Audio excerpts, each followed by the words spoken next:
Do you see this piece of art? You don't? That's okay. It's not for everybody. It's a masterwork of Heisenbergian uncertainty. The empty space isn't empty. It has weight. It has energy. It has a certificate. Honestly, do you have any taste in art at all? This is the best piece of art I have ever seen in my entire life. This is Salvatore Garau, the guy who sold the sculpture for $18,000. No, not the white block. He sold what's on it and gave a certificate to prove its existence. And I don't mean to brag, but I have the piece right here. Here, let me show you. The camera is having a problem detecting the sculpture. Just a second. Isn't this amazing? Wow. Every morning I sit here in front of this beautiful sculpture and just watch this for an hour.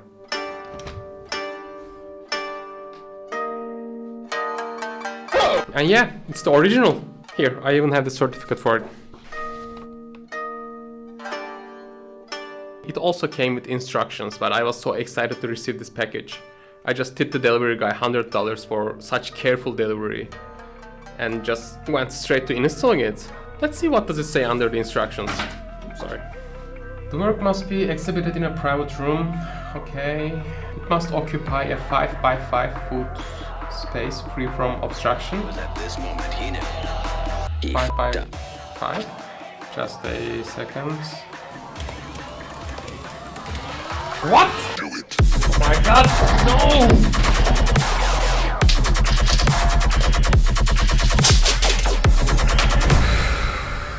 That was close. Sir, that 5 foot? I don't know, how did I miss that? Isn't that crazy? Isn't this whole thing's crazy? I was completely lost it! And they say someone else made this before? Really? Where's your certificate then? Where is your goddamn certificate then? No! This is the original, you hear me? This is the original! I'm gonna stab you with my Heisenbergian knife! A quick disclaimer, when I say modern art, I mean stuff made after 1960s. Technically, it's contemporary conceptual art, but nobody says that. If I did, most of you would not be here, so I'm not talking about Picasso or Monet. We good? Let's go. Great art has multiple qualities: skill, creativity, novelty, emotional resonance. But somewhere in the last century, the art world decided that execution is a perfunctory affair, which basically means the skill is not important, optional at best. This is a quote from Sol LeWitt, who wrote paragraphs on conceptual art in 1967 and said the idea is what makes the art art. First, people didn't like it, even hated it. But when MoMA showcased it a decade later, people suddenly loved the idea. And then they took the idea and ran with it. And they ate it. They vomited. And covered themselves in it.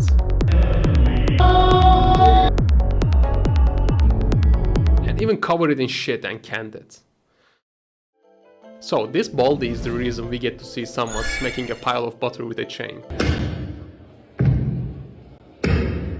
You know how his genius works? He would often write down instructions on a paper, hand it down to his assistants, and they would paint it. So if you think AI art is a new concept, this guy was writing prompts in the 60s. And not only write them, he was actually selling them. Yeah, I know it's hard to believe that this guy was selling prompts even before computers were a thing, let alone AI, but he would do drawings on a wall, sell the instructions as a certificate, and paint over the drawings afterwards. Because the output didn't matter, what mattered was the idea. So he could be considered the father of conceptual art. I mean, he named it, but every father has a grandfather. And that motherfucker is Duchamp. He bought a urinal, turned it upside down, named it the fountain, and put his signature on it. And everybody hated it at first. It wasn't even his own signature. Okay, let me give you some context here. This is the last traditional painting Duchamp made. It's called Nude Descending a Staircase. That was in 1912. Next year, the painting was shown at the Armory Show in New York, America's first exposure to European modernism. And Duchamp's painting became a national scandal. Not only did all the newspapers write headlines mocking the guy, saying stuff like, An explosion in a shingle factory. Cartoonists drew cartoons to make fun of him. The biggest art magazine in the country at the time, American Art News, offered $10, $300 in today's money, to whoever could find the nude person or the staircase in the painting. Even the former president Roosevelt weighed in, saying there's a Navajo rug in his bathroom. That's a far more satisfactory and decorative picture. So basically the whole country dunked on this guy. And thanks to all the attention, he sold it on the first day for $324. 11K in today's money. It's not bad. By the way, not only the whole USA roasted this guy, even his own brothers, who were also artists, asked him to repaint the painting or at least change the name before the show. Fellow Cubist artists also hated the painting. So you can say if they saw the conceptual art stuff right now, there would be multiple world wars back to back. This is actually mind-blowing to me. I mean, look at this painting, guys. Does it look like something that will cause a nationwide meltdown to you? Something that will turn your friends into enemies? I wonder what would it take right now to get such a response. I can't think of anything actually. I mean, we have Kanye West right now, and that guy is a walking controversy, and even he's not there. Every human being has something of value that they brought to the table, especially Hitler. Anyway, that was his last traditional painting. After that, he made this to occasionally spin and watch. Then he bought this and called it art, left it in his studio when he moved away, and his sister threw it away thinking it was trash. Then he bought a shovel, painted the title on it, and hung it from his ceiling. A replica later was actually used to shovel snow outside a gallery in Chicago. And then he came up with his diabolical plan. He walked into a plumbing store, bought a urinal, put a fake name on it, and submitted anonymously to an exhibition called No Jury, No Prizes, held by the Society of Independent Artists, which promised to show anything from anyone who paid the $6 fee. And he was on the board of that exhibition. So he submitted the urinal to test whether they meant it, which didn't turn out to be the case. 1 hour before the show, they put his urinal behind a partition and never showcased it. He got angry. And he revealed himself to them. And he resigned from the board in protest. He did some other stuff in the following years, like drawing a mustache and a goatee on a cheap Mona Lisa postcard and naming it L-H-U-U-Q, which basically means she has a hot ass in French. But pretty soon he moved on from art and started playing competitive chess. En passant. So this is the grandfather of conceptual art. He came from traditional art. He had the skills, but he wanted to ask questions about art. If you take away the beauty, is it still art? Take away the artist's hand and skill, is it still art? What about the meaning? Is something meaningless still art? If this doesn't qualify as art, then what is the criteria? I mean, if it does, then what does it say about everything that came before that? He removed things one by one to see what elevates a work to an artwork, and the urinal was the final boss of his work. His questions opened a can of shit.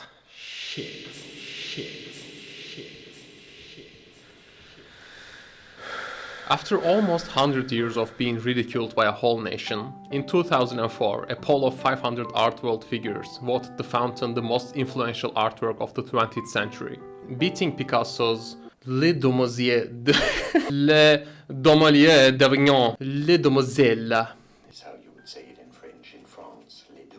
Beating Picasso's Les Demoiselles d'Avignon. A urinal that was thrown in the bin in 1917 beat Picasso.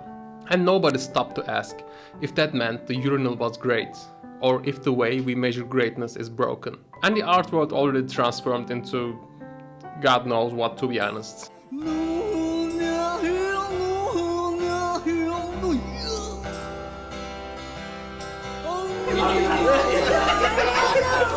Everybody's an artist these days. On the surface, there is no difference between someone who spends months on a work and this. Anyway, let me tell you my first and last encounter with conceptual art in person. We were hitchhiking in Europe almost 11 years ago with my girlfriend. God damn, I'm old now. Anyway, we were in Prague, staying at a random guy's house, and this girl, who was his housemate, invited us to this art show in the evening. And these were the type of people where everyone was using their own filters to put on a joint when it was their turn. And we were like, well, like this. Anyway, we got really high, went to this art show, walked inside, and the first thing you see was a footage from a slaughterhouse, showing a pig being slaughtered, some sort of vegan thing. And in the next room there was a ripped phone with a line on it. We saw that, walked out, got ourselves some free drinks, and talked with people instead. I think the idea behind the phone was, I say it's art, so it's art. And I say fuck that, so that's that. And then AI showed up.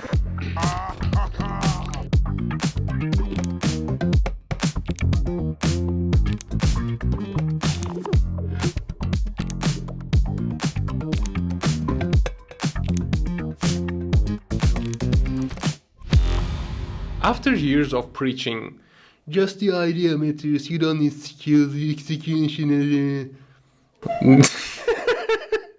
They started having beef with ones and zeros. But I think the real reason why AI stuff is mostly not considered art, but conceptual art is gatekeeping. I'm not saying gatekeeping is bad, by the way. I think they should have done a better job at keeping most of this stuff out in the first place. They got the wrong people in, and now you need their permission to get in. Let me show you exactly what I mean. When you see this in a gallery,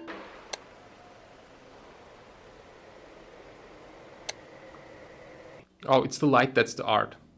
No, the light switch, actually. When it goes on and off like click, click, click, that's the art here. This won the Britain's most prestigious art award in 2000. An official institution with authority looked at an empty room with a light switch and said, "This is the best art made in Britain this year." And MoMA saw that, which is the biggest modern art museum in the world, decided to feature this empty room permanently. It's that good.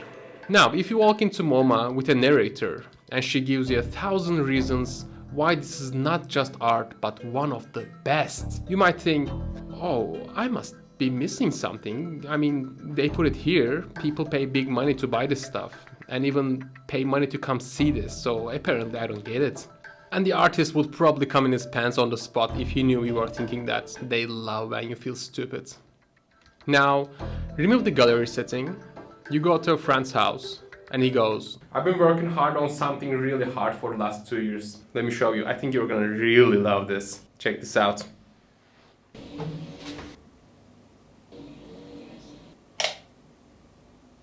Huh? Huh? Huh? What are they? That's not art. That's weird. And it would be in your best interest to stay the fuck away from that weirdo. You don't know what's he gonna try to do the next time the light goes off. Hi! This is what I mean by gatekeeping. All these contemporary, conceptual, supposedly art things are considered art because they exist in a gallery. Conceptual art worked because the supply was controlled and invisible. A few hundred art school graduates a year, a few dozen gallery shows. Most people didn't even get close to testing the gates, let alone becoming an official artist, because it felt like it required something that they didn't have. The concept, the intellectual framework, whatever. But it's all so vague. And if you tried and got rejected, the rejection happened quietly to a small number of people, and everyone else just assumed the people inside knew something they didn't. And I know what you're thinking. They still decide which AI art is legitimate too. And you're right. But AI removed that invisibility. Millions of people generated images at the same time and posted them on the internet. Though the gate is still there, armed with ongoing plugins. Difference is now everyone is standing outside at the same time, holding work that looks the same. But they see only a handful get through the gates, and now people can see the criteria. It's not the concept, it's not the intellectual framework, it's who you know, which school you went to, which gallery backs you up. It was always that. Before AI, most people never noticed. Now everyone can see it at the same time. With AI, you can create any kind of painting just with your phone or a laptop. What matters is the idea. Great! You can find thousands with a few strokes and a click. Good execution is optional. Here is perfect execution anyway. And if you're a gallery, that's as bad for your business as school for learning. It took the art sector about 100 years to move away from skill. Mandatory life drawings were removed from most schools. In a 1982 survey, only 4 out of 50 art schools said they have courses teaching materials and techniques. and only one of them could provide a curriculum for that course. The last holdout for mandatory skill was the Royal Academy schools, and they dropped teaching skills in the mid-90s. Instead, they introduced the crit, where you stood in front of your work while your teachers and your fellow students looked at it and questioned you about it. The questions were things like, "What are you trying to say?" And you would stand in front of a dozen toothpicks stuffed in a condom and say, "This piece interrogates the violence of masculine hegemony and penetrative logic of colonial power structures." Or they would ask, "Can you conceptualize this?" And while standing in front of a half-eaten used diaper, you would go, "This exists at the intersection of abjection and maternal labor," while doubling as dinner for me. The translation for all of this is, I read some things and this felt related. You had to stand there and tell them what you were trying to say with the thing you made to express yourself. Because what you made doesn't say anything to a sane person. The crit replaced the life room. You used to stand in front of a nude model and prove you could see. Now you stood in front of your own work and proved that you could talk. Any answer was acceptable as long as it used the right vocabulary. You couldn't be wrong, which meant you also couldn't be right. Which meant the whole exercise was theater. And theater requires a good performance, not a good painting. You would of course get ridiculed, so they had to start teaching you how to defend your ideas when you face legit criticism. Does that ring a bell to any of you about the current world we are living in? The more I go into this, the more I realize this bleeds into the fabric of our society a lot more than I initially thought. I'm not gonna get into anything political here, but selling the idea and not caring about the outcome is all too familiar. So they spent 100 years building a gate, then AI just... Little pigs, let me come in.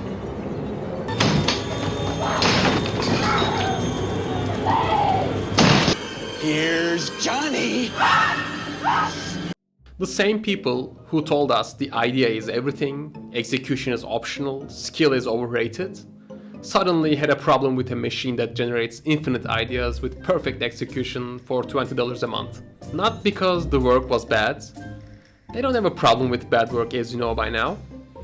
They had a problem because you didn't ask permission to be an artist. I'm not saying putting a prompt into AI makes you an artist, but still the same output can be considered slop or visionary depending on where it's shown. And that's how they want to keep it. No matter the medium or the style, the most important factor is always who decides it's art. Honestly, I can't see a difference between this guy and anything made by AI using a prompt.